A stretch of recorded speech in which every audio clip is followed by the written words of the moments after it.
I'm just about to start recording. Excellent. I'll introduce myself and then I'm going to do a little spiel about you and then we can get into it. Perfect. So, welcome to the Cashflow Lifestyle Podcast. My name is Susan Crichton and my guest today is Sue Rice. So, Sue is a marketing strategist. God, that's difficult to say. Professional copywriter and international communications expert who currently runs an agency that specializes in story-based email marketing. She's well known for her legendary writing expertise, public speaking skills, and out-of-the-box thinking. A native Californian and Stanford University graduate, she worked at Ogilvy and Mather, and I presume that's where you got your nickname, was it? That's exactly where I got the nickname. In New York City, very exciting, and then was the communication director for BBDO Europe in Paris before starting her own agency. She's recently published Tiny Thunder, Irresistible Messaging for an Overwhelmed World, which I'm sure we'll talk about, a book about how to use the art of metaphoric storytelling to persuasively share your message. So, very exciting life, seems like to me. New York, Paris, now living in France, working for Ogilvy Mather. Sounds fantastic. Do you want to sort of tell us a little bit about your journey so far and any stories? Sure. Oh, I've got lots of stories. So thank you so much for having me. That's the first thing I'd like to say. I really appreciate it. Yeah, so I feel like when I think back on my journey, it's funny because sometimes it's easier to look back to see the threads, right? Yes. But there are a couple of threads that have always been there. One is my deep and sort of everlasting love of words, which started really, really young. I can remember when I learned how to read and I was just like, oh my gosh, this is complete and total magic. Wow. I've always been, and at one point, when I think I had an IQ test when I was in second grade or something, and they called my parents and they said they'd never seen anyone with sort of these verbal skills. So I think it was like something I was genetically wired, right? It wasn't like it was something I was born with. No, definitely. If you can remember from when you started reading, I can't remember when I started reading at all. Oh, I still feel that magic. And so that was one of the threads. And the other thread was always a wanderlust. I've lived all over the world. I've settled in France because I love this country. But I've traveled very extensively and I've lived in a lot of different places. So there was always that wanderlust, that sort of curiosity about other cultures and other people. And I think the third thread, which is slightly a vague thread, but super, super important, was following my intuition. Okay. And that kind of, I honed that skill. I think that you hone that skill as you move forward in life. Yes. But it's never, every time I haven't listened to my intuition, I've regretted it. Yes. And but most of the time it's guided me, right? So I mean, I was a city girl. I grew up just south of San Francisco, and then I lived in Washington, D.C., then New York, then Paris, etc. But and now I find myself, I mean, I have an apartment in Paris, but the bulk of my time is spent out in the French countryside, which is like kind of the last place I would have thought I would have ended up. Okay. But it's we bought this house that I'm speaking from right now, as a weekend home, and I can only say this is a love affair. I have a love affair with my house. No, It's like, I get that because I've got a love affair. I've got a flat, and I've got a love affair with my flat too. yes, and and I wouldn't have, if I had been writing it out on a paper as a goal, this would not have been what, No, no. but and I can remember when I first moved down here full time, I'm like, I'm gonna die. I have to be in a city. But after about 6 months, I'm like, this is kind of great. And of course, with technology, you really can have the best of both worlds. Like Yeah, I talk to many, many different people from many different nations every single day. I have a really rich professional life, but I also have the freedom of living in the countryside. So it's really the best of both worlds. I mean, and I think that's probably the fourth thread, which is, I think, to really live a rich life, you have to embrace the power of paradox, right? Yes. Because it's sort of like, I feel like have a calm backdrop with which to watch to participate in the craziness of today's world, if that makes sense. So there's, I mean, so those are sort of the threads I would say that kind of mark my particular journey. Okay.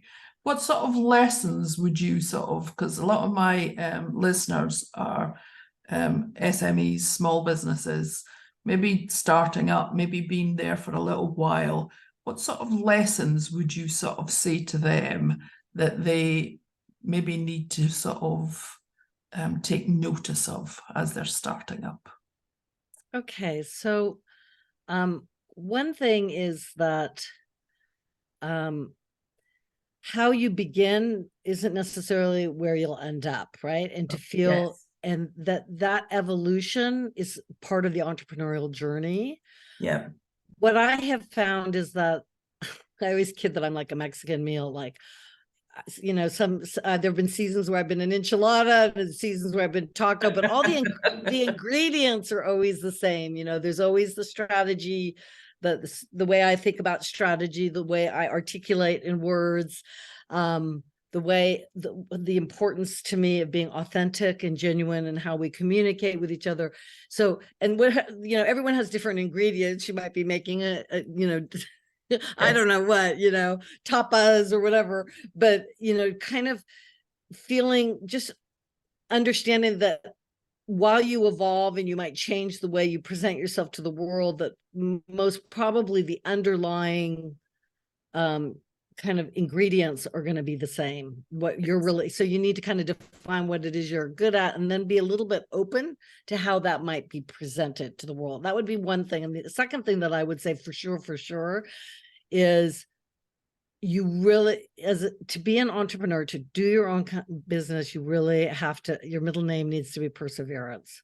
Yeah. You really can't let what people say, what external events happen, deter you from, putting one foot in front of the other. And your failures and when you miss a mark they're beautiful teachers. They tell you, that you need to course correct, and they're not an indictment of you, but they're simply saying, you got to go a little bit more over to the right here, or a little bit more to the left, or maybe you need to make a U-turn.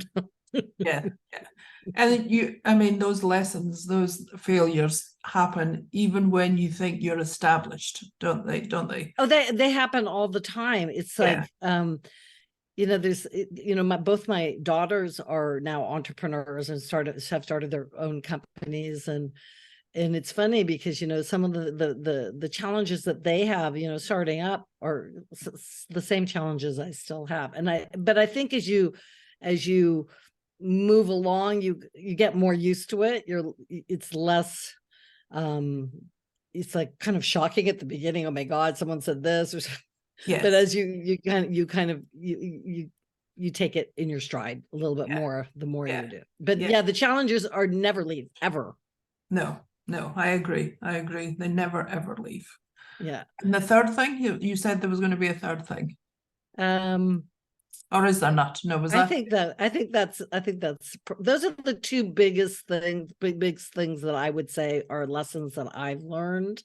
The fact that you you evolve, and how you present yourself to the world can change pretty considerably. There are seasons, Yes. right? And and also it's not just what the outside world wants, it's also what you want and how you want to present yourself and what Yes. you want to do. So Yeah. just, I would be really be gentle and compassionate with yourself on that, I guess, is Yeah. what I would say. You definitely evolve in a business sense, that's for sure. Because I think when you start up, you're all wide-eyed and everything's going to be fantastic, and really you get a bit of a surprise that it's not like that. But if I could say, on sort of on a more positive note, I feel like I really believe this really strongly. I think the only way to be master or mistress, or whatever you want to say, of your own destiny is to be entrepreneurial. I think that's the only way to do it. The only way to kind of embrace all the different things in your life, the paradoxes, the different, to me, it's a beautiful, I believe entrepreneurs are artists. You're Yes. creating something out of nothing, and it's a beautiful way to live your life. So that's the, if you keep your eye on that, when, some of those obstacles seem less important. Yeah. And they're definitely different from other people. I think you need to have that certain something to go into business and to stay in business. Because I get a lot of clients that start business and then say to me, no, this isn't for me. And I think, well, that's good. That's a good lesson. They've learned that it's not for them.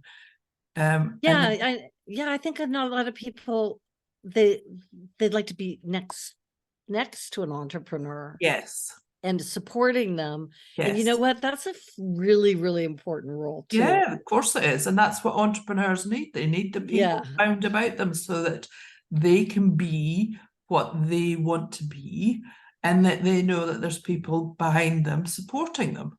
That's right. I think that's important. So let's talk a little bit about your book, Tiny Thunder, Irresistible Messaging for an Overwhelmed World. Tell me a little bit about it. How did it come about, and who's it for? So Tiny Thunder really can be something that almost anyone can use, anyone that needs to communicate, whether it's a teacher or whether it's a business person, whether it's, it's, a writer. I'll tell you how it came about. So I write tons and tons and tons and tons of emails, like thousands and thousands of emails. And, I'm sure you've heard about, the, sort of the magic of storytelling. So unfortunately, what most people define storytelling as in terms of marketing is brand storytelling. So it's like, this is my story. This is, why you should listen to me. And I personally think it's fine brand storytelling, but it's got a short runway.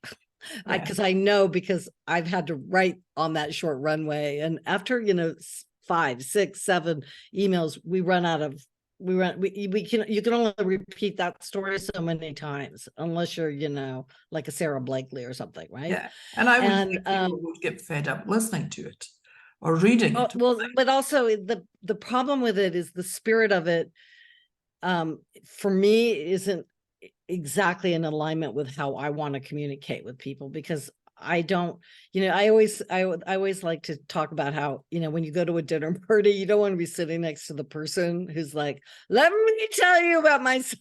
No. You don't get a word in edgeways. You want to talk about the person that's telling all these fun little stories, and little story snacks, and making you laugh, and being charming about it. And so basically I started writing a lot of these emails, because, and there's, when you start writing like 20, 30, 100 emails for one person, you quickly need to start finding inspiration. So I realized that the brand storytelling was kind of a short runway. And then I started to experiment with writing. I don't even want to call them stories. I'd like to call them story snacks, little anecdotes, like how we talk. in how we talk at that dinner party. I don't come sit down and say, I have a hero's journey you really need to listen to. Like no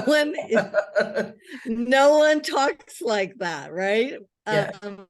And what we do say is, oh, did you see that meme with that, the dog that was doing this or that or whatever? There's, we gossip about people. And we tell little vignettes and little anecdotes. Yeah. And so I started experimenting with taking that sort of all those kinds of themes that are already in the collective dialogue. And I was using them to metaphorically illustrate things. So metaphorically illustrate a pain point or a challenge or a solution or a process or even a product. So, instead of saying, I mean, there's a million different examples, but they're instead of saying something like, this is going to be, this isn't going to take very much time. This is going to be a time saver for you. Why don't you tell a tiny little story about how Steve Jobs took 8 years to pick a couch with his wife, right?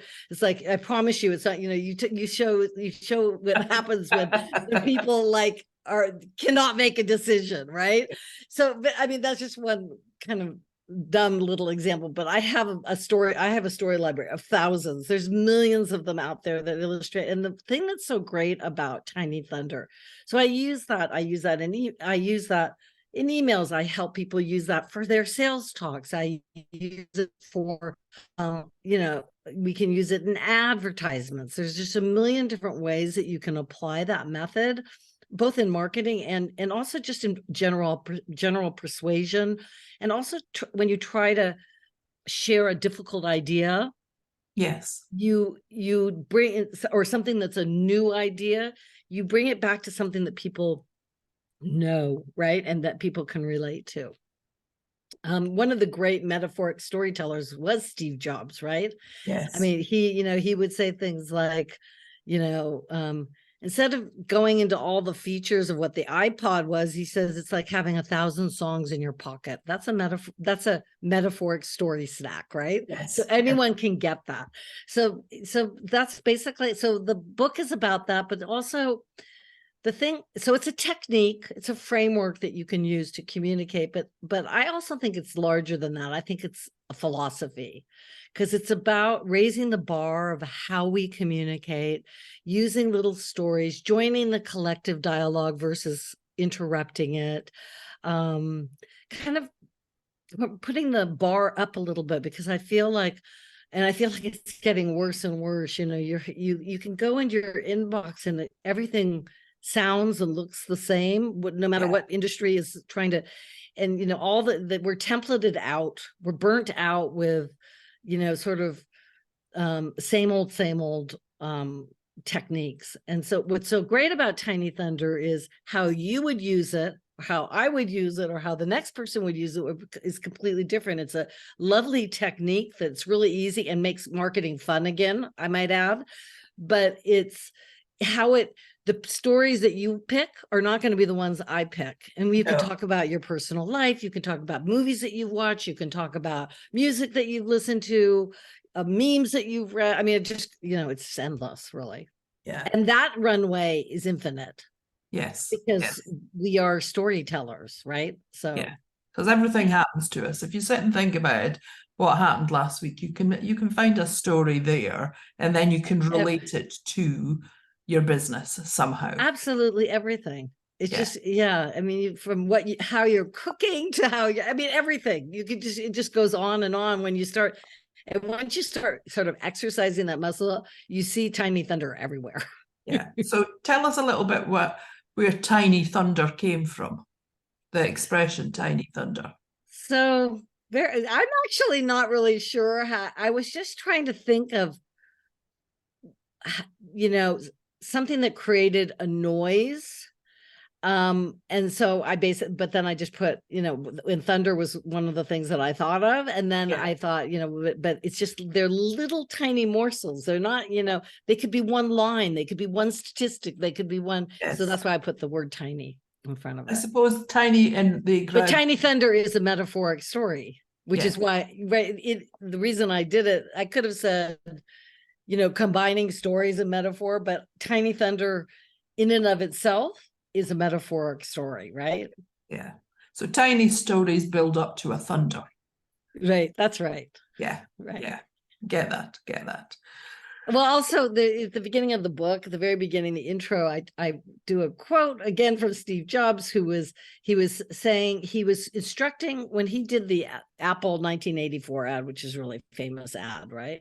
Yeah. And he instructed Chiat Day, who was his ad agency at the time, he said, I want you to create a thunderclap so that people really listen to what I have to say. And I think I might have sort of gotten the idea from that as well. Yeah. Yeah.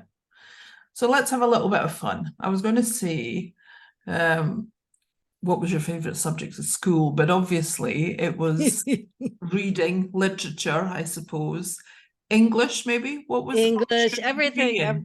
I mean, I'm also very mathematical, actually. I was several years ahead in math. Yeah. I don't know why. I think some people are like English and some people are mathematic. And then there's some brains that are kind of a little bit of both. And I think I kind of fall in that third category. Okay. What did you do at university then? What did you So I studied history and I did journalism. All right. Okay. So you knew you wanted to be with words of some sort. I think I always knew I wanted to be with words. Yeah. Yeah. Yeah. So that's good, because often when I ask people that and they tell me what they did at school, it sometimes doesn't equate to what they do now. And I often think, why are they not doing what they did at school? Because that's what you love, really, isn't it? So why aren't you doing that now? But well, maybe I think sometimes people do what they think they're supposed to do earlier on. Yes. And maybe that's why there's sometimes they get sidetracked, don't they? Yeah, they think they need to be a doctor or a lawyer or whatever the pressure is in that particular culture, society, or engineer or whatever. But that doesn't always actually echo and resonate with their real essence. No. And so it takes a while for that journey to to happen. Yeah. I always remember talking to a very successful businessman, and it was a networking event, and he didn't look like he was having a particularly good time. And I said to him, "You don't look like you're having a good time." And he said, "I've had a challenging day." And I said to him, "All right, okay." And I said, "But you still enjoy your job? You still enjoy what you're doing?" And he said, "No, actually, I don't." And I said to him, "So what would you like to do?" And he said, "I would like to walk dogs." Oh. And I said to him, "So why aren't you doing it?" And he went, I don't know. I've got this really successful business and I've got all these staff and all these people, I've got to look after, and I don't know why." But he went away and he thought about it, and he sold the business and he started up a dog walking business. That is so sweet. And it became very, very successful because, he was an entrepreneur. So once you're an entrepreneur, you're always an entrepreneur. But he ended up doing what he wanted to do, which was walk dogs. That's fantastic. I like walking dogs. By the way, that's one of my great passions and great threads in my life, which I failed to mention at the beginning. Is walking dogs. Having dogs. Yeah. Dogs. Walking, sitting, hugging. I have 2 Saint Bernards sitting in the room with me, and in the next room over, I have a Great Dane. I like them really big. That was so you like them big. Well, I used to have horses here, and then I just traded them. I traded them for like really, really big dogs. Well, we got our first dog in lockdown. We got her the week before lockdown started. What kind? She's a cockapoo. So she's quite small. She's not big. I'd never had a dog before. I had cats before that. And I didn't know what on earth I had let myself in for. But now I absolutely love her to bits. She was a puppy? She was a puppy. Yeah, the puppies are... Yeah, they're a bit tough. Yeah. If someone had knocked on the door 6 weeks in and had said to me, You would have just said, yes, take her, take her. I've had enough. I haven't slept. It's like having a child again. I haven't That's true. slept. She's whittling and pooping everywhere. Yeah, the puppies are a bit challenging, shall we say. Yeah. But no, I love her to bits now. So do you have a hobby? I Or have many hobbies. I mean, I'm very athletic. I love to ski. I ride bikes through the French countryside almost daily, except for when it's really cold or rainy. that sounds I very listen to jazz. I have wow. lots. I love opera. So yeah, Wow. Wow. lots of hobbies. Okay. And do you have a favorite movie or a TV show? Something that is a comfort for you. So if you're feeling like, you know what, it's horrible outside, I just want to sit down and watch something, this is what I'm going to watch. Oh my gosh, there's so many movies I love. I think probably I like I love some of the old classics. Like I love Casablanca. Oh yeah. I love the sort of that old sort of world of the 40s and 50s film industry. There's something about it. Like I love things like hat boxes, like things you would never see anymore, that just Yes. have a romantic bent to them. Bent to that time. Yeah, Black and white movie. there's a lot of things that like I love, there's some really great storytelling film, like I love The Godfather. I love So the one, two, TV or three. Do you like them all? Do you like one, I two, like three? I didn't like three. I like one and two. All right, okay. Yeah. I think that's Three, what most three people I kind of do. dropped off on the three. Yeah, yeah. I don't think I was alone on that. No, I was going to say, I think a lot of But the people. two was good and one was brilliant. Yeah, one was brilliant with, and Yeah, two was good yeah. as well. Yeah, two was good too. Yeah, he does a good film, doesn't he? Yeah. And do you have a superpower? Huh. Well, my children This will be interesting. kid always kid that I am a medium. Like Oh, I right, okay. very, very, very like dozens and dozens of time I'll talk about someone that I haven't seen for like 15 years and they call the next day, or it happens all the time. So I'm the same. so I'm the yeah. same. I've got a little bit of, and I always remember my mother was very much like that as well. And when she was dying, I said to her, so we need to set up some sort of sign so that I know that it's you. So if there is something, in the afterlife, you've got to be able to communicate with me, but it has to be something that is only that we know about. So she said to me, okay, every time you see a butterfly, it'll be me. And I said, right, okay, fair enough. Because you don't see a lot of butterflies in Scotland, actually, but you don't see a lot of butterflies in the city centre in Aberdeen. So I said to her, right, okay, fair enough. And then when she sort of passed, I've got three sisters. So there was the four of us clearing out her flat. And my mother was a big one for handbags, shoes, jewelry. Loved them, loved them, loved them, loved them. So my boys were in the attic throwing down handbags after handbag. And whoever's sister was, at the bottom would catch a handbag and would have a look through the handbag and then sort of say, does anybody want it? Okay, we're going to sell it or we're going to give it a charity or whatever. And they threw down this really old brown handbag to me. And I opened it up and a butterfly flew out. I know. Isn't that amazing? Absolutely amazing. And she's turned up. I'm going to get upset. She's turned up in various times in my life since she's died.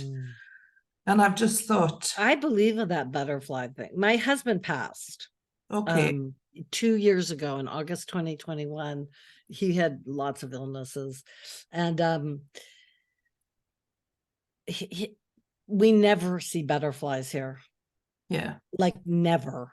And there was a butterfly, and I keep seeing the I actually believe the butterfly is a Yes. is symbol of something. Reincarnation. Yeah. Yeah. Yeah.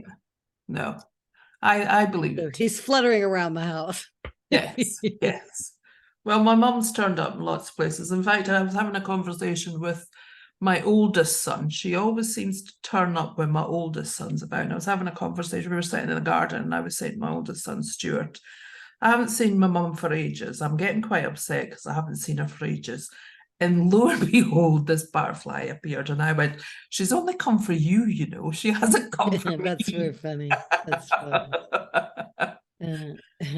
So your superpower's a medium. That's quite good. I'd say that's the thing that people. I mean, it's slightly undercut after 2 pregnancies, but when I was in high school, they said I had a photographic memory. I had a Wow. really, really, really strong memory. Wow. Like, sadly for the people around me, because I don't forget what anyone says or anything. But my clients like it because I keep things in.